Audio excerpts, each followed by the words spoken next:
నమస్తే, నేను మీ జాడే లక్ష్మణ్. ఈరోజు బ్రాహ్మణపల్లి గ్రామం, తాడువాయి మండలం, కామారెడ్డి జిల్లాకు వచ్చాము. ఇక్కడ ఏదైతే గతంలో స్వప్నక్కపై జరిగిన గ్రామ బహిష్కరణ చేసిందని మనకు సమాచారం అందితే ఇక్కడ వచ్చి ఇంటర్వ్యూ చేశాము. మరి రెండోసారి ఇక్కడ ఈ గ్రామానికి రావడం జరిగింది. ఎందుకోసం అంటే స్వప్నక్క గారు మరి లంచం తీసుకున్నారట. వాస్తవమా అవాస్తవమా ఎక్కడి వరకు అయితే కరెక్టా? సరే, అక్క గారు ఉన్నారు. అక్క నమస్తే. నమస్తే అన్న. ఏందక్క, మీ గ్రామ పంచాయతీలో మీరు లంచం తీసుకున్నట్టు మొత్తం టాంటం నడుస్తుంది, ఇది కరెక్టా? ఏం మాట్లాడుతున్నావు అన్న? అసలు నువ్వు ఎవరు తీసుకున్నారు? చెప్పింది ఎవరు? కూల్. ఫస్ట్ ఈ గ్రామంలో ఉన్న గవర్నమెంట్ ల్యాండ్ని అమ్మేసి 50,000 తీసుకున్నారట. వాస్తవమా కాదా? అమ్మింది ఎవరు, తీసుకున్నది ఎవరు? అసలు నాకు అది ఏది తెలియదు. తెలియకుండా నా పైన ఇలాంటి నిందలు వేయడం కరెక్టేనా అన్న? నింద అంటారా? మరి ఇది నిందనే కదా. అసలు అమ్మింది ఎవరు, తీసుకున్నది ఎవరు? నాకు ఏది తెలియదు. ఇట్లా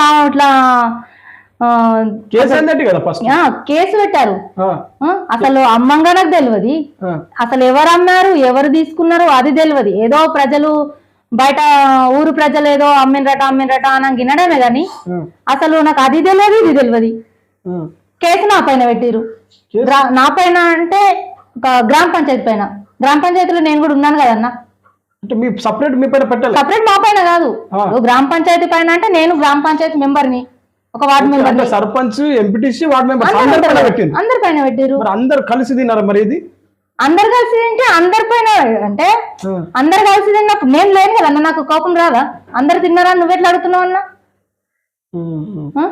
మరి అందరి పైన ఎట్లా కేసు పెడతారు అక్క? వాళ్ళు ఏదో కావాలని కక్షపూరితంగా పెట్టినట్టురు అన్న. అసలు నేను ఎక్కడ ఇట్లా అసలు గవర్నమెంట్ భూమి అమ్మడం కూడా తప్పే వాళ్ళది, తీసుకునే వాళ్ళది కూడా తప్పే. వీళ్ళెంత గుడ్డి వాళ్ళు తీసుకునే వాళ్ళు. అది గవర్నమెంట్ ల్యాండ్ అన్న. ఇంతకుముందు కూడా ఒక మండల ఆఫీస్ నుండి ఏమన్నా మేడం వాళ్ళు వచ్చి ఇంతకుముందు వీలే కావచ్చు గుడిసెలేస్తే వీకేసీ పోయింది. అట్లా వీకేసీ అయినా కూడా మరో వీళ్ళ డబ్బులు ఇవ్వడం ఏంది? ఎవరికి ఇచ్చారు? ఎవరికి ఇచ్చినా కరెక్ట్ పేరు పెట్టాలి కదా. నేనే తీసుకుంటా, నా పేరు పెట్టని, నా ఒక్కదాని పేరు పెట్టని. నేను ఒక్కదాన్నే తీసుకుంటే ఎవరు తీసుకున్నది ఎవరు, అమ్మిన వారి మీద ఏమైనా మీకు కొంచెం అవగాహన ఉందా? అవగాహన అంటే బయట వాళ్ళు అనడమే, బయట వాళ్ళు ఊరు వాళ్ళు పలానా వారు అనడమే వినడం గాని కరెక్ట్ గా అంటే నా దగ్గరకు వచ్చి మేము తీసుకుంటున్నాము, అమ్ముతున్నారు, వాళ్ళు అమ్ముతున్నారు, వీళ్ళు అమ్ముతున్నారు అనేది మా దగ్గర కరెక్ట్ గా రాలేదు. అసలు ఆ మీటింగ్ కి కూడా నాకు విలువలేదు. అసలు నేను వార్డు మెంబర్ని కదా. మరి ఇట్లా అమ్ముతున్నాము అని చెప్పి వీళ్ళు చెప్పలేదు, వాళ్ళు చెప్పలేదు, ఎవరు చెప్పలేరు. ఎవరు చెప్పక ఇప్పుడు తీరా వచ్చి నేను అమ్మినా పలానోళ్ళు డబ్బులు తీసుకున్నానంటే అది కరెక్ట్ కాదు కదా. ప్రూఫ్ ఉండాలి కదా. నువ్వు తీసుకున్నప్పుడు నీకు ఒకటి ఏదన్నా ఇచ్చి ఆధారం ఆ ఇచ్చింది బయట తీసుకొని రా కదా. అనవసరంగా ఇట్లా ఇంకొకరి పైన నిందలు వేయడం ఎంతవరకు కరెక్ట్ అన్నా? ఓకే అక్క, మరి ఏదైతే మనం చూస్తున్నాం, మరి ఇదే కాకుండా కూడా మీకు కక్ష పట్టి ఎవరైనా చేశారంటారా? లేకపోతే ఇది వాస్తవమా? లేకపోతే మీకు కావాలని మీ పని ఏమైనా కేసు పెట్టారంటారా? ఖచ్చితంగా కక్షపూరితమే. ఖచ్చితంగా కక్షపూరితంగానే. ఎందుకంటే ఇంతకుముందు మమ్మల్ని గ్రామ బహిష్కరణ చేస్తారు కదన్నా. అందులో ఉన్నది వాళ్ళే, చేయించిన వాళ్ళే. ఇందులో ఉన్నది వాళ్ళే.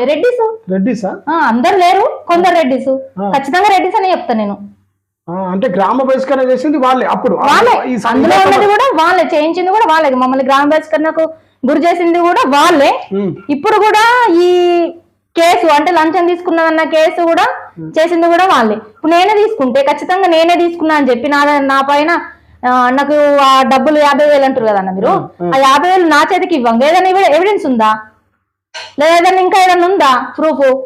తీసుకున్నదాన్ని నేనే తీసుకుంటే నా పైన పెట్టండి, లేదా ఇంకెవరైనా తీసుకుంటే వాళ్ళ పైన పెట్టండి. అసలు తీసుకున్న వాళ్ళని నిడిసబెట్టి అమాయక ప్రజలు మమ్మల్ని లాగుతాయి. ఏమొస్తుందన్న? గ్రామ పంచాయతీ మొత్తం పైన పెట్టేసారు. కరెక్ట్. ఎవరికి ఇచ్చినో నువ్వు వాళ్ళ పేరు పెడితే నీకు ఎంబడినేస్తాయి కదా డబ్బులు. వాస్తవం ఎవరు తీసుకున్నారు వాళ్ళ పైన పెట్టాలి కదా. నువ్వు తీసుకున్న వాళ్ళని నిడిసబెట్టేసి నువ్వు మధ్యలో మా పేరు లాగితే అది ఎంతవరకు కరెక్ట్? అసలు కూడా మీరే తప్పు. 100% గవర్నమెంట్ ల్యాండ్ కు నువ్వు ఎట్లా ఇస్తావు డబ్బులు? అమ్మటం ఎవరు గవర్నమెంట్ ల్యాండ్? ప్రభుత్వానికే ఒక విధంగా హక్కు ఉండదు, అది జీవో పాస్ అయ్యి అది దాని లెక్క దాని ప్రకారం ఉంటది. అది ఉన్నప్పుడే గవర్నమెంట్ కూడా బయటకు రిలీజ్ చేయగలుగుతుంది ఆ భూమిని. అది లేకుండా ఇది లేకుండా ఊరు పెద్దలు అమ్ముతున్నాము గ్రామ పెద్దలు అమ్ముతున్నాము అంటే తీసుకోవడానికి నీకెంత అమాయకత్వము. అమ్మేవాడికి లేకుండా తీసుకునే వాడికన్నా లేదా? అంటే తీసుకున్నాడు చాలా పెద్ద తప్పు అంటారు ఇక్కడ. అంతే కదా, మరి ఇద్దరు దొంగలే, ఇక ఇద్దరు తోడు దొంగలే. ఇప్పుడు తీసుకున్న వాళ్ళు దొంగనే, అమ్మిన వాళ్ళు కూడా దొంగనే. అది ఇడిచిపెట్టి ఇట్లా ఊరు ప్రజల మీద ఎంతవరకు నిందలేయడం కరెక్ట్ అన్నా? మీ పైన ఈ కేసు అయితే మా పల్టా ఇస్తుందని చెప్తున్నారు, దీనిపై మీ అభిప్రాయం ఏందన్నా? మీ పైన కేసు పల్టా ఇస్తుందని చెప్తున్నారు, మీ అభిప్రాయం ఏంటి? అది మా పైన కేసు పెట్టడు, వాళ్ళది ఎంతవరకు కరెక్ట్ కాదు అసలు. వాళ్ళు ఇప్పుడు ఇచ్చారు, డబ్బులు ఇచ్చినాం, ప్రూఫ్ ఉంది, ఆ ప్రూఫ్ తీసుకురా కదా నువ్వు. అందరిపై ఎందుకు పెడతావు నువ్వు చెప్పు? అది నువ్వు ఎవరికి ఇచ్చినావు, ఆ ప్రూఫ్ తీసుకురా. ఉంటుంది నీకు ఒక ప్రూఫ్ ఇస్తారు కదా. గ్రామ పంచాయతీ నీకు ఏదైనా తీర్మానం ఉందా, ఏది ఉంది, ఏదైనా లెక్క ఉందా, అది లెక్క తీసుకొచ్చి నువ్వు ముందు పెట్టు కదా. ముందు పెట్టు, పోలీస్ స్టేషన్ లో కానీ ఎక్కడన్నా పెట్టు. నువ్వు అది లేదు, ఆధారం లేదు, సాక్ష్యం లేదు, ఏది లేదు, అమాయకంగా పెడతా అంటే నేను కూడా పెడతా ఎవరిపైన. అది ఒప్పుకుంటారా? చెల్లుతుందా అన్న? ఇట్లా తోపంట పెట్టిన తిట్టినని పెడతా, అది నడుస్తుందా? దానికి కూడా ఒక ఆధారం ఉండాలి కదా. ఏ ఆధారం లేని అసలు పెట్టడం వీళ్ళదెంత కరెక్ట్? అది గవర్నమెంట్ భూమి తీసుకోవడం వీళ్ళదెంత కరెక్ట్? అమ్మడం వాళ్ళదెంత correct? Government land already madam రేకులు వీకేసి పోయింది ఇంతకు ముందే, అక్కడనే అదే ప్లేస్ లలో రేకులు తీసేపించింది. అయినా మళ్ళీ వేయడం ఎంతవరకు? మాటికి రెడ్లు అంటున్నారు, మీ రెడ్లు పై మీ పైన ఏమైనా కక్ష ఉందా? ఖచ్చితంగా ఉందన్నా. ఎందుకు రెడ్లు మిమ్మల్ని టార్చర్, అంటే మిమ్మల్ని ఎందుకు టార్చర్ చేస్తున్నట్టు? అంటే మేము ఎట్లా అంటే అన్న, రాజకీయంగా కొంచెం ఎదగాలనుకుంటున్నాం కదా. అది రాజకీయంగా ఎదగాలనుకుంటే వాళ్ళకి చూడబుద్ధి కాకనే అనగదొక్కాలనే ప్లాన్ తోని మమ్మల్ని అప్పుడు మాకు ఒక అంటే గ్రామ బహిష్కరణ చేస్తారు. అప్పుడు ఎట్లా అంటే అదే నేను దానిలో నుంచి ఇంకా కోలుకోలేను, దానికి తోడు మళ్ళీ ఇది చేయబట్టి లంచం అని 50,000 అని. అంతే కదన్నా, నేను దాంట్లో నుండే గ్రామ బహిష్కరణ కేసు నుండే నేను ఇంకా దాంట్లో నుండే బయట వాళ్ళేను, దాంట్లో నుండే నేను ఇంక ఇది చేయలేను. అందులో గెలవలేము, ఇందులో ఎరికిద్దాం, ఇందులో గెలవలేము, అందులో ఎరికిద్దాం అంటే ఎంతవరకు కరెక్ట్ అన్నా? అంటే అది ఫస్ట్ గేమ్ లో గెలవలే కాబట్టి సెకండ్ గేమ్ అంటారా? సెకండ్ గేమ్ ఆడుతురు. ఫస్ట్ గేమ్ లో గెలవలేరు, గెలవబోరు, గెలవరు నీవను కూడా. దానికి తోడు మళ్ళీ ఇప్పుడు సెకండ్ లంచం తీసుకుంది అన్నాడు. ఫస్ట్ మీరు అన్నప్పుడు ఫస్ట్ మన గ్రామ బహిష్కరణ నేను కూడా వచ్చి ఇంటర్వ్యూ చేశాను కదా. అవునన్నా, చేశారు కదా. మీరు చేసిన తర్వాత కూడా అంటే కొందరు నాకు సపోర్ట్ మహిళా సంఘాలు గాని, మీడియా వాళ్ళు గాని, రాజకీయ నాయకులు గాని కొంచెం ఏం కాదులే అన్న కొంచెం సపోర్ట్ పైన రెస్పాండ్ వచ్చిందన్న. దాంట్లో నుండి నేను ఇంకా కోలుకోలేదు దేవుడా అంటే ఇప్పుడు లంచం తీసుకున్నాను ఇంకో నింద వేయడం ఇదేందన్నా? సినిమా లెక్క అప్పుడే కామెడీ, అప్పుడు ఫైట్, అప్పుడే ఇది అట్లనే ఉంది కదన్న. మరి ఇప్పుడు అందులో చేయించింది వాళ్ళే, ఇందులో చేయించింది వాళ్ళే, వెనుక ఉండి చేయించేస్తారు కానీ ముందటికి మాత్రం రాదు. ఈ రెడ్డిలు వాళ్ళే చేపిస్తారు. అప్పుడు గ్రామ బహిష్కరణ చేయించింది కూడా వాళ్ళే. ఇప్పుడు కేసు వేసింది ఒక అన్న లాంటి వ్యక్తి అనుకో, అమాయకులే. మొత్తానికి బలి చేసేది మాత్రం అమాయక ప్రజల్ని, మొత్తానికి బలి చేసేది వాళ్ళు మాత్రం ముందుకు రారు. ఎందుకంటే ముందుకు అసలు గెలవలేరు ఎవరితోనైనా. మోసగాళ్ళలా ఉంటారు కదన్నా. ఎట్లా గెలుస్తారు వాళ్ళు? ఈ మాలాంటి మంచిగా బతికే వాళ్ళని ముందుకు తీసుకొచ్చి అక్కడ వేసి, ఎందుకంటే వీళ్ళు ఏం చేసుకుంటారు అన్నట్టుగా ముందుకు తీసుకొచ్చి మాలాంటి ప్రజల్ని ముందుకు తీసుకొచ్చి ముందుకేస్తారు. అయితే ఒక కేసు పక్కన విషయం పెట్టిద్దాం. అసలు ల్యాండ్ అనేది అంటున్నారు, ఈ ల్యాండ్ ఏదక్క? ఇది ఏం ల్యాండ్ అంటారు దీన్ని? గవర్నమెంట్ కన్నా ఇది చెరాయి భూమి. అది ఎవరు అమ్మలేరు కదా. అదే అంటున్నా కదన్నా, అమ్మిన వాళ్ళది తప్పు, కొన్న వాళ్ళది తప్పు. వాళ్ళకి బుద్ధి లేకుండా వీళ్ళకన్నా ఉండాలి కొనే వాళ్ళకి. అంతే కదా. నువ్వు గుడ్డు ఎట్లా ఇస్తావు? ఏ ఆధారం లేదు. నువ్వు 50,000 ఇచ్చినా 50,000 ఎవరికి ఇచ్చినావు? ఆ ప్రూఫ్ నువ్వు అది పట్టానే కాదు, పట్టాలని భూమికి నువ్వు ఎట్లా ఇస్తావు 50,000? ఇచ్చిన వారి పేరు తీసుకున్న వారి పేరు మెన్షన్ చేయు. నువ్వు ఎవరికైతే చేతులు నువ్వు ఇచ్చినా అంటున్నావు కదా, నేనైతే చూడలేదు. నాకు ఇచ్చిన వాళ్ళు ఎవరికి ఇచ్చిన అని నువ్వు చెప్తున్నావు కదా, అది మాత్రం నాకు ఇచ్చినైతే కరెక్ట్ కాదు. నువ్వు ఎవరి చేతులు అయితే పెట్టినావు, ఇచ్చిన అంటున్నావు కదా, ఎవరి చేతులు అయితే పెట్టినావు నువ్వు వాళ్ళ పేరు మెన్షన్ చేయ కదా, రాలే కదా. నువ్వు అది పక్కనే పెట్టి నాలాంటి వాళ్ళని ఇంకెవరైనా చేస్తుంది ఇట్లనే. ఇదంటే ఎవరు కరెక్ట్ అన్నా? రాజకీయంగా ఎదగొద్దనే ఇది ఆలోచనతో ఒక ప్రణాళిక అంటారా, లేకపోతే కావాలని చేస్తున్నారని చెప్తారా? రాజకీయంగా ఎదగద్దు, వీళ్ళకి ఇంకా ఇబ్బంది పెట్టాలి. రాజకీయంగా ఎదుగుతురు కాబట్టి వీళ్ళని ఇబ్బంది పెట్టాలనే ప్లాన్ వాళ్ళది. పైన మా పైన ప్లానింగ్ అది. ఎట్లా అంటే ఇప్పుడు గ్రామ వేసుకునే అదొకటి అయిపోయింది, అందులో గెలవలేము, ఇది పెడదాము. ఎక్కడ దాకా నేను తప్పు చేయనంత వరకు నేను గెలుస్తూనే ఉంటా, నువ్వు ఓడిపోతూనే ఉంటావు.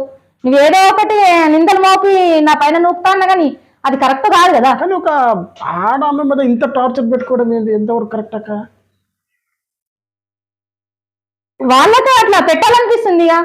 అంటే ఎట్లా అంటే ఆడమే పైన అంటే నేను ఆడామనే కానీ రాజకీయంగా ఎదుగుతున్నాను కాబట్టి ఆడ అయితేమి మగ అయితేమి. ఇప్పుడు నేను రాజకీయంగా పోతున్నా కదా. మీ పొజిషన్ ఏంది? సర్పంచ్? నేను ఒక వార్డ్ మెంబర్ అన్న, వార్డ్ మెంబర్ ని నాకు గ్రామ వైస్ కన్నా గురి చేస్తే నేనేం చేసిన అంటే ఎమ్మెల్యేలో మునుగోడు ఎమ్మెల్యే ఎలక్షన్లలో ఎమ్మెల్యేగా పోటీ చేసిన. అప్పటి నుంచి వాళ్ళకి కళ్ళమంట. ఓహో, ఎమ్మెల్యే ఒక వార్డ్ మెంబర్ ఉండి ఎమ్మెల్యేగా పోటీ చేసింది అనేది ఒకటి కళ్ళమంట. అదొకటి. దానికి తోడు గ్రామ బస్కర్ చేసిన దాంతో నేను అక్కడ పోటీ చేసిన. అది మనసులో పెట్టుకొని అక్కడ పోటీ చేసింది. ఇప్పుడు మళ్ళీ రాబోయే రోజుల్లో ఇప్పుడు సర్పంచ్ ఎలక్షన్స్ ఉన్నాయి. 100% ఇక్కడ సర్పంచ్ ఎలక్షన్స్ ఉన్నాయి. ఒకవేళ గ్రామ పెద్దలు నాకు సహకరించి మద్దతు ఇస్తారేమో, ఈ కేసులో ఇరికిస్తే పైకి లేవకుండా అవుతారండి. నువ్వు ఎంత ఇరికిస్తే అంతనే పైకి లేస్తుండొచ్చు, భగవంతునికి సహకరిస్తుండొచ్చు. కరెక్ట్, వాస్తవం సూపర్. మరి అదే కాకుండా అక్క నెక్స్ట్ ఇప్పుడు సర్పంచ్ ఎలక్షన్స్ వస్తున్నాయి. ఎట్లా మీరు ఇంత మొన్నటి వరకు గ్రామ బహిష్కరణ, మళ్ళీ ఈ కేసు, మరి ఎట్లా రాజకీయంలో ఏం చేస్తుంటున్నారు? నెక్స్ట్ స్టెప్ ఏంటి? మనము మంచి చేయాలనుకుంటున్నాం కాబట్టి రాజకీయంలోకి వస్తుండొచ్చు. అది కూడా నాకు నా విలేజ్ ప్రజలు, గ్రామ ప్రజలు సహకరించి నిలబెట్టుకొని మంచి పనులు చేయించుకుంటాము అని మేము అండగా ఉంటాము. ఖచ్చితంగా 100% మేము అండగా ఉంటాము అనుకునే వాళ్ళు ముందుకు వచ్చి నిలబెట్టుకున్నప్పుడు ఖచ్చితంగా నేను పోటీ చేస్తాను. పోటీ చేస్తాను ఖచ్చితంగా. అంటే ఇంకో నాకు డౌట్ వస్తుంది ఏంటంటే, మీరు వార్డు మెంబర్ ఉంటేనే మీకు ఇంత టార్చర్ పెడుతున్నారు, రేపు సర్పంచ్ ఏంటనుకో భవిష్యత్తులో ఎట్లా టార్చర్ ఉండబోతుంది? టార్చర్ అది కామన్, ఇక ఎదుర్కోవాలిగా. ఇప్పుడు నేను ఒక గ్రామ బహిష్కరణనే అంత పెద్ద టార్చర్ ని ఎదుర్కోగలిగినా, ఇప్పుడు రాబోయే రోజుల్లో కూడా ఇంకే టార్చర్ చేసినా ఎదుర్కొనే శక్తి నాకు ఉంది, ఎదుర్కోగలుగుతా. ఇంత దమ్ము ఎవరు అంటే మీ మమ్మీ, మీ హస్బెండ్, మీ సార్ ఎవరు? ఇంత మా హస్బెండ్. నెక్స్ట్ ఓకే, రాజకీయ పరంగా ఇలా అంటున్నారు, ఈ కేసు అయితే కావాలని ఇరికిచ్చిందని చెప్తున్నారు క్లారిటీగా. ఇంకో విషయం క్లారిటీగా వాళ్ళు కూడా మీరు ఒకసారి గమనించండి మిత్రులారా. ఎవరైతే గవర్నమెంట్ ల్యాండ్ని అమ్మిండ్రని చెప్తున్నారు, అమ్మే వాళ్ళు సచివాలయాన్ని కూడా అమ్మేస్తారండి. మీరు తీసుకుంటారా చెప్పండి? నేను చెప్తున్నా చార్మినార్లో అమ్మేస్తా అని చెప్తున్నా, మీరు తీసుకుంటారా చెప్పండి? అది పట్టలు కావు కదా. మీరు కూడా అర్థం చేసుకోండి, ఎందుకు పిక్చర్లకి తయారవుతున్నారు, ఎందుకు మీరు ఇది అవుతున్నారు. ఒక భూమి ల్యాండ్ ఉందంటే ఖచ్చితంగా దానికి సర్వే ఉందా లేదా, సర్వే నెంబర్ ప్రకారం మనం ఏముంది దాని రిజిస్ట్రేషన్ ఉందా లేదా చూసుకోవాలి. ఇప్పుడు అక్క చెప్పేది ఏంటంటే, ఎవరు తీసుకున్నారో ఎవరు అమ్మిరో వాళ్ళు ఇద్దరిని బయట తీసేస్తే మిగతా వాళ్ళు సేఫ్ ఉంటారు. అదే కదా మిగతా వాళ్ళు వార్డు మెంబర్స్ అందరు. మీరు వార్డు మెంబర్స్ 10 మంది, సర్పంచ్, ఎంపీటీసీ ఉంటారు. ఎంతమంది? మరి ఒకవేళ ఏదైనా ఆధారం ఉందా? ఇప్పుడు వాళ్ళు ఇవ్వంగా 50,000 ఇస్తూ, ఇప్పుడు మనం ఒక బట్టల షాప్ కి వెళ్తాం, మోసమే అనుకోవాలి. మరి మోసమే కదా. ఇప్పుడు మనం ఒక చిన్న ఏదైనా వస్తువు కొంటేనే మనకి రిసీవ్ కాప్ అడుగుతామన్నా. 100% ఒక బట్టల షాప్ కి వెళ్తే ఒక డ్రెస్ కొంటేనే మనం రిసీవ్ కాప్ అడుగుతాం. ఎందుకంటే తెల్లారి ఎక్స్చేంజ్ ఏదో ఉంటదని చెప్పి మనం ఒక రిసీవ్ కాప్ అడుగుతాం. నువ్వు 50,000 ఇస్తూ ఒక భూమి కొంటూ నువ్వు రిసీవ్ కాపీ తీసుకోకుండా ఎలా ఉంటావు? ఉంటే పెట్టు కదా. రిసీవ్ కాపీ ఏదో ఉంటే దాన్ని ప్రూఫ్ పెట్టు కదా. ఎవరు ముంగట ఇచ్చినావు? సాక్ష్యదారులు అనడం నోరుతో అనడం కాదు. నువ్వు నీకు ఏదైనా ఒక రిసీవ్ ఇచ్చిరా, లేదంటే నా దగ్గరికి అయితే నాకే 50,000 ఇస్తే నేనే నీకు ఏమన్నా రాసిచ్చిన్నా, అంతే కదా. లేకపోతే అందరం కలిసి మేమే రాసి నీకు ఇచ్చి సంతకాలు పెట్టించినామా గ్రామ పంచాయతీలమే? డబుల్ బెడ్రూమ్ అంటారు, అదంటారు, ఇదంటారు, పైసలు లాగేటప్పుడు లాగేటనే ఉంటారు. లాగేటప్పుడు మీకు ఉండాలి కదా ఆలోచన. ఎవరెవరో ఏమో అంటే గవర్నమెంట్ భూమికి అసలు అది ఏందన్నా, గవర్నమెంట్ భూమికి ఇది రిజిస్ట్రేషన్ ఎట్లయితుంది అనేది ఆలోచన కూడా లేదా అసలు. అది కూడా గమనించకుండా అసలు ఒకసారి పీకేసిపోయినాక కూడా మరో మేడం వచ్చి ఒకసారి గుడిసెలు పీకేసిపోయినాక కూడా ఇంకా భూమి తీసుకుంటాం అన్నాడు. మీకెంత బుద్ధి తక్కువతనము? నువ్వు అగాధంగా 50,000 ఇచ్చి వాళ్ళకి ఇచ్చిన వీళ్ళకి ఇచ్చినట్టు ఎవరికి ఇచ్చినావు? ఇచ్చిన వాళ్ళు పేరు మెన్షన్ చేయను ఉంటివి, ఆ ప్రూఫ్ పెట్టను ఉంటివి. ఇప్పుడు కేసు అయింది అంటారు, మీ అందరిపైన కేసు అయిందట. అవును కేసు అయింది కదన్నా, అందుకే కదా నా ఆవేశం అంతా. నేను తీసుకోలేదు, నువ్వు నా పైన నాకు కేసు పెట్టిన కోపం రాదా అన్న? ఇప్పుడు నేను పెడతా ఇంకెవరి పైనను, నన్ను అక్కడ వాళ్ళకు తిట్టిరని పెడతా, వాళ్ళకి రాదా కోపము? నేను వాళ్ళు తిట్టని నేను కేసు పెడితే వాళ్ళకి రాదా కోపము? ఇది కూడా అంతే కదన్నా. మిగతా వాళ్ళు ఎందుకు సైలెంట్ ఉన్నారు మరి? ఏమో మరి దొంగలు కూడా పక్కన పండుగ పంచుకున్నారేమన్నా, అంతే కదా. ఇప్పుడు వాళ్ళు పంచుకున్నారేమో నాకేమెరకన్నా, కాబట్టి సైలెంట్గా ఉన్నారు. నేను నాకేది అది నేను ₹1 కూడా అందులో నాకు ఏది తెలియదు కాబట్టి ఇక్కడ నీ ముందుకు వచ్చి నేను ఇట్లా చెప్పగలుగుతున్నా. ఒకవేళ ఓకే అక్క స్వప్నక్క, మీరు ఖచ్చితంగా తీసుకున్నా అని ఎవరైనా భవిష్యత్తులో ఏమైనా సాక్ష్యాధారాలతో రుజువు చేసింది అనుకోండి, నెక్స్ట్ పరిణామం ఎలా ఉండబోతుంది? సాక్ష్యాధారాలతో రుజువు అంటే అది నేను తీసుకున్నప్పుడు సాక్ష్యాధారం ఎలా ఉంటుంది అన్న? ఓకే ఓకే నేను అంటున్నా, ఒకవేళ తీసుకున్నట్టు సాక్ష్యాధారం మీ ముందర వచ్చింది అనుకోండి, మీ నెక్స్ట్ ప్రతాపం ఏంటి?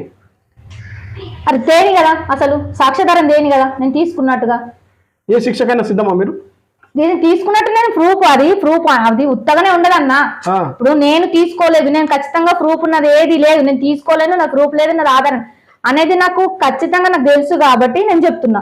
పోనీ తీసుకురాని, ముందుకు తీసుకురాని, ఫస్ట్ బయటకు తీయనది ఆ సాక్ష్యం ఏదో ఉందో బయటకు తీసిన తర్వాత సిద్ధం. నేను దేనికంటే దేనికైనా సిద్ధమే.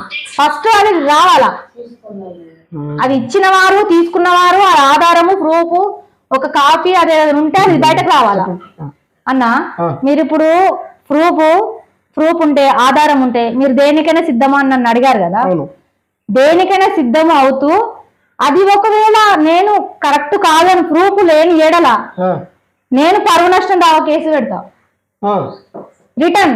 నేను ఇవ్వాలి ఎంత కష్టపడుతూ ఎంత ఒక క్షణం పోలీస్ స్టేషన్ పోతే పొద్దున్న దాకా అవుతుంది అన్న, ఒక రోజంతా టైం వేస్ట్. తిరిగి వస్తుంది రోజు, మీరు ఇంకా ఒక్కరు మీతో పాటు భర్త పిల్లలు రావాలి కదా, ఇప్పుడు తిరిగి రాదు కదా. ఒక్క క్షణంకి అది ఎంత టైం సఫర్ అవుతున్నానో అంతకంటూ ఖచ్చితంగా బదులు ఇవ్వాలి. వాళ్ళు సమాధానం బదులిస్తారా ఏది ఇస్తారు? నేను పరువు నష్టం దావా కేసు వేస్తా. అంటే ఎవరైతే కేసు వేస్తారో వాళ్ళ పని వేస్తా, కానీ బలయ్యేది వీలే కదా, అమాయక ప్రజలే బలయ్యేది. ఇప్పుడు బహుజనులే బలయ్యేతారు, బలి చేసేది వాళ్ళు మాత్రం సేఫ్గా ఉంటారు. వీళ్ళు కొట్టుకోవాలి అంతే. బలి చేసేది ఎవరు? రెడ్డిలు. ఇంకెవరు బలి చేస్తారన్న? వాళ్ళే. ఆట మొత్తం మీ గ్రామంలో ఆడిపించింది వాళ్ళే అని అంటారు. మొత్తం వాళ్ళదే రాజ్యం. ఈ బ్రాహ్మణపల్లి రెడ్డిస్ వాళ్ళదే రాజ్యం, మొత్తం రెడ్డిల రాజ్యమే అంటారు. నువ్వు ఇంకెక్కడైనా తెలుసుకున్నా రెడ్డి రాజ్యం ఏది? బ్రాహ్మణపల్లి ఊరు రెడ్డి రాజ్యం. ఈ రెడ్డి రాజ్యంలో పుట్టిన ఒక స్వప్నక్క అంటున్నారు ఇప్పుడు. అంతే కదా, రెడ్డి రాజ్యంలో పుట్టిన ఒక స్వప్నక్కగా వీళ్ళు ఎంత ఇబ్బందికి గురి చేస్తారంటే అంత ఇబ్బందికి గురి చేస్తారు. కాకపోతే ఇప్పుడు మాత్రం ఏంది బలయ్యేది మళ్ళీ బహుజనులే. వాళ్ళు మేము కొట్టుకోవడమే కానీ వెనుకకుండా ముందుకు నొక్కింది వీళ్ళని, వెనుకకుండా మాత్రం వాళ్ళు రెడ్డిస్. ఇప్పుడు కొట్టుకోవాల్సింది మేమే కదా. ఇప్పుడు వాళ్ళు నా పైన నేను వాళ్ళ పైన కేసు పెట్టడము, ఎవరం బలైతాము. పోలీస్ స్టేషన్ వెళ్ళి వచ్చినట్టు మీరు వెళ్ళారా? వెళ్ళొచ్చామన్నా. ఇట్లుంది పరిస్థితి, ఏమన్నారు ఎస్ఐ గారు? ఏముందన్న వాళ్ళని చెప్తారు 10 మంది పైన కేసు పెట్టారని చెప్పారు. వార్డు మెంబర్ గ్రామ పంచాయతీ వార్డు మెంబర్స్ పైన గ్రామ పంచాయతీ పైన కేసు పెట్టారని చెప్పారు. గ్రామ పంచాయతీ కన్నా కేసు అంటే అందులో నేను కూడా ఉన్నాను కాబట్టి నాకు ఇంత ఆవేదన. ఇప్పుడు వాళ్ళు మేము కొట్టుకునే పరిస్థితి. రెడ్డిలు సేఫ్ అంతే కదా. ఈ గ్రామం ఎప్పుడు మారుతుంది అక్క? ఇది చాలా రోజుల నుంచి నేను న్యూస్ చూస్తున్నాం ఈ ఊరిది. అసలు గ్రామం మారాలంటే ఏంది నెక్స్ట్ ఫర్దర్ ఏంటి మరి? ఇప్పుడు నడుస్తుందన్న, ఇప్పుడు రెడ్డిల రాజ్యమే నడుస్తుంది. కానీ రాబోయే రోజుల్లో మాత్రం ఈ బహుజనులు ఇట్లా మా పైన అంటే బహుజనుల మీద ఒకరిపైన ఒకరికి గొడవలు పెట్టడము, ఈ కక్షపూరితంగా అంటే బహుజనులే కొట్టుకోవాలి, బహుజనులు కొట్టుకోవాలి అనే ఉద్దేశంతో వాళ్ళు పెడుతుర్రు కదా. ఇట్లా కొట్టుకొని ఏమవుతుంది? వాళ్ళు కూడా పెట్టేది మా మంచికి. ఇప్పుడు వాళ్ళు కూడా వీళ్ళు కొట్టుకోవాలనేది పెట్టేది కూడా మా మంచికి. మేము కొట్టుకొని ఏమవుతుంది అంటే తిరిగి యుద్ధం వాళ్ళ మీదకి పోతే వాళ్ళు కొట్టుకుపోయే పరిస్థితి వస్తుంది. వెంకటాలు వెలుమ దొరలు కదా, ఊర్లిడిసి పారిపోయినట్టు దొరలు వీళ్ళు ఊరిడిసి పారిపోయినట్టుగా ఈ రెడ్డిలు కూడా అంతా తట్టబుట్ట చదువుకొని పారిపోయే కాలం వస్తుంది. అంతే అంటారా? అంతే మరి, తిరగబడి తింటాడు అన్న. అది కూడా టైం వస్తుంది, ఓపిక. టైం వస్తూ టైం వచ్చినాడు మాత్రం ఊరు ఇడిసి పోతారు చూడన్నా, మొత్తం ఎగబడతారు చూడు, ఒక్క రోజు ఉండకుండా అట్లా ఎగబడతారు. ఇక రెడ్డిస్ లేకుండా అవుతారు. అప్పుడు మాత్రం వస్తుంది బహుజన రాజ్యం, అప్పుడు వస్తుంది. ఈ రెడ్డిస్ పారిపోయే టైం వస్తుంది అన్న ఖచ్చితంగా ఈ గ్రామం నుంచి వస్తుంది. ఎందుకు రాదన్నా? ఇప్పుడు వీళ్ళు కొట్టుకొని ఇది కావాలని చూస్తే కొట్టుకొని మేమైతే కొట్టుకుంటాం. అసలు కొట్టుకునే మేము ఎవరి కారణంగా కొట్టుకుంటున్నాం అని ఆలోచించినప్పుడు తిరిగి ఎవరికి కొడతారన్న? మళ్ళా రెడ్డిస్కి కదా కొట్టేది, మన గొడవ ఎట్లకే కొడతాం కదా. అట్లా కొట్టినప్పుడు ఏమైతారా? ఉంటారా వాళ్ళు? అంటే ఏదో పురాతనంలో మనం రాజుల కాలంలో మనం చూసేవాళ్ళం, రాజు తండ్రి కొడుకు కూతురు వాళ్ళ మొత్తం టోటల్ అంటే ఏదైతే చూస్తుంటో కుటుంబ పరిపాలన లెక్క ఇక్కడ గ్రామ బహిష్కరణ మన బ్రాహ్మణపల్లిలో కనిపిస్తుంది. అంటే మొత్తం రెడ్డిల రాజ్యమే, మొత్తం రెడ్డిల రాజ్యమే. నా ఒక క్వశ్చన్ అక్క, ఫైనల్ గా ఈ బ్రాహ్మణపల్లి గ్రామంలో రెడ్డిల రాజ్యం పోవాలంటే స్వప్నక్క రావాలన్నా లేకపోతే బహుజనులు రావాలి? బహుజన రాజ్యం మొత్తం బహుజనులు ఏకమైతేనే ఈ రెడ్డిల రాజ్యం పోతుంది అన్న. మొత్తం బహుజనులు ఏకం కావాలి. ప్రజలందరూ ఎవరు రాజ్యం ఇట్లా చిందా అందరూ చేస్తుర్రు, ఎవరెవరికి గొడవలు ఎవరు పెడుతుర్రు, అసలు కారణం ఎవరు? గ్రామ ప్రజలు. ఆల్రెడీ కొంతమందికి అర్థం అవుతుంది, ఇంకా కూడా అర్థం అవుతుంది. ఇట్లనే పెట్టుకుంటా పోతే కూడా మంచిదే, వాళ్ళకి అర్థం అవుతుంది. అర్థమైనప్పుడు ఏం చేస్తారంటే అసలు గొడవ పెట్టింది ఎవరు, ఎవరికి ఎవరు పెట్టిరు, అట్లా ఆలోచించి తిరిగి యుద్ధం వాళ్ళ మీదకి పోతుంది, ఇక రెడ్డిల మీదకి. ఓకే ఓకే అక్క. ఫైనల్ గా మన సర్పంచ్ ఎలక్షన్స్ కూడా వస్తున్నాయి, పోటీ చేస్తారా మరి? పోటీ చేస్తాను అంటే చూడాలన్నా. ఎట్లా అంటావా, ఎట్లా ప్రజల మా ఊరు వాళ్ళ ప్రజల ఎట్లా అంటే వాళ్ళ నా పైన ప్రేమ ఉండి ఒకవేళ చేపించుకుందాము మంచి పనులు అన్న ఉద్దేశంతో ఇట్లా నిలబెట్టుదాము అనే అంటే ఉంటారు కదా ప్రేమ ఉన్న వాళ్ళు కొందరు, నిలబెట్టుకుందాము చేయించుకుందాము అన్న ఆలోచన ఉండి నిలబెట్టినప్పుడు ఖచ్చితంగా పోటీ చేస్తాను. ఓకే, ఇప్పుడు సర్పంచ్ గా గెలవాలంటే కొన్ని మంచి లక్షణాలు ఉన్నాయి మీలో, అది ఏంటి? మీరు ఇంతవరకు ఈ గ్రామానికి చేసింది ఏంటి? చేసామన్నా, ఏం చేశారు? మేము చేసింది సిసి రోడ్లు గానీ, వికలాంగులకు వీల్ చైర్లు గానీ, హ్యాండ్ క్యాప్లకి ఇచ్చారా? అవునన్నా, ఓన్ గానే ఇచ్చాము. గ్రేట్. మేము ఓన్ గానే అంటే సిసి రోడ్లు మా వార్డుకు కావాలి అని కొట్లాడడం గానీ, ఒక వీల్ చైర్ మాత్రం మేము ఓన్ గా ఇచ్చాము. వీల్ చైర్ మాత్రం ఓన్ గా ఇచ్చాము. ఒకవేళ అది గమనించి అంటే మనం గెలిపించుకుందాము, వర్క్ మన విలేజ్ ని డెవలప్ చేయించుకుందాం అన్న ఉద్దేశంతో ఇట్లా నిలబెట్టుకుందామన్న ఉద్దేశంతో ఇట్లా ఒక నిలబెడితే ఇట్లా నిలబడతానమ్మా. Okay okay. మరి అదే కాకుండా అక్క ఫైనల్ గా మీ అంటే కులం పట్టుకొని కూడా ఇట్లా ఇక్కడ హేళన చేసినట్టుంది, వాస్తవమా ఈ గ్రామంలో? వాస్తవమే అన్న. మా కులము తక్కువ ఉందని ఇక్కడ అంటే మా విలేజ్ లో, రాష్ట్ర లెవెల్ ఏం తక్కువ లేదు, మా విలేజ్ లో 3 గుడిసెలు ఉన్నాయి. తెలుగుని గుడిసెలు 3 పీకెత్తే పోవాలా అన్న మాట కూడా అన్నారు ఈ రెడ్డిస్ ఇక్కడ. కానీ ఇక్కడ పీకేస్తే ఉన్నది దేశవ్యాప్తంగా ఉన్న జనాభా తగ్గుతుందా అన్నది ముదిరాజ్ జనాభా. ఇది మాత్రం ఖచ్చితంగా నేను రాష్ట్ర వ్యాప్తంగా మొత్తం ముదిరాజు జాతంతా ఏకమైంది అన్న ఈ మాటకి ముదిరాజు జాతంతా ఏకమై వీళ్ళకి శిక్ష పడేటట్టు చేయాలన్న ఆలోచన ఖచ్చితంగా ఉంది వాళ్ళకి. అంటే ఇక్కడ మీ గ్రామం పైన ఇది ఇప్పుడు రెడ్లు మీకు ఇట్లా టార్చర్ పెడుతున్నారే, మీరేమన్నా ఎప్పుడన్నా బాధపడుతున్నారా? చెప్పండి. బాధపడుతున్నా అంటే ఇప్పుడు 3 కడపలు పీకేస్తే పోవాలి, ముదిరాజు కడప 3 కడపలు ఉన్నాయి అంటారు.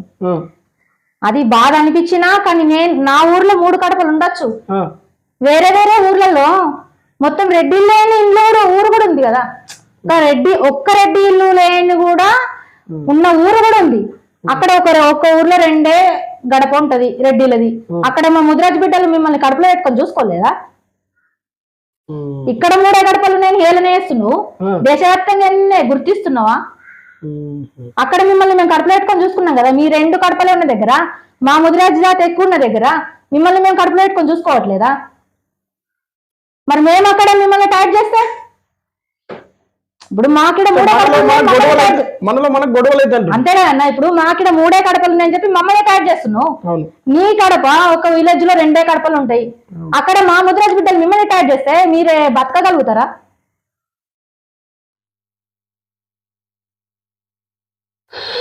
కనిపిస్తుంది ఇది రెడ్లు మరి ముద్రాజ్ మరి ఏదో ఒక్కరు తప్పు చేయడం వల్ల ప్రతి ఒక్కరికి అనలేము కూడా మనం. ఎందుకోసం అంటే వాస్తవంగా చాలామంది మంచి వాళ్ళు ఉంటారు, ప్రతి ఒక్కరు చెడ్డోళ్ళు అని చెప్పలేదు. ఎవరో ఒక్కడు ఇప్పుడు అన్నంలో మెరుగు లెక్క ఒక్కడు వెళ్తారు, కానీ అందరిని అయితే అనలేము. మిత్రులారా, ప్రతి ఒక్కరు గమనించండి, ఇది భారతదేశంలో సబ్బండ వర్గాలు అందరూ కలిసి జీవించే హక్కు మనకు స్వాతంత్రం ఇచ్చింది, ఏదైతే మనకు రాజ్యాంగం ఇచ్చింది.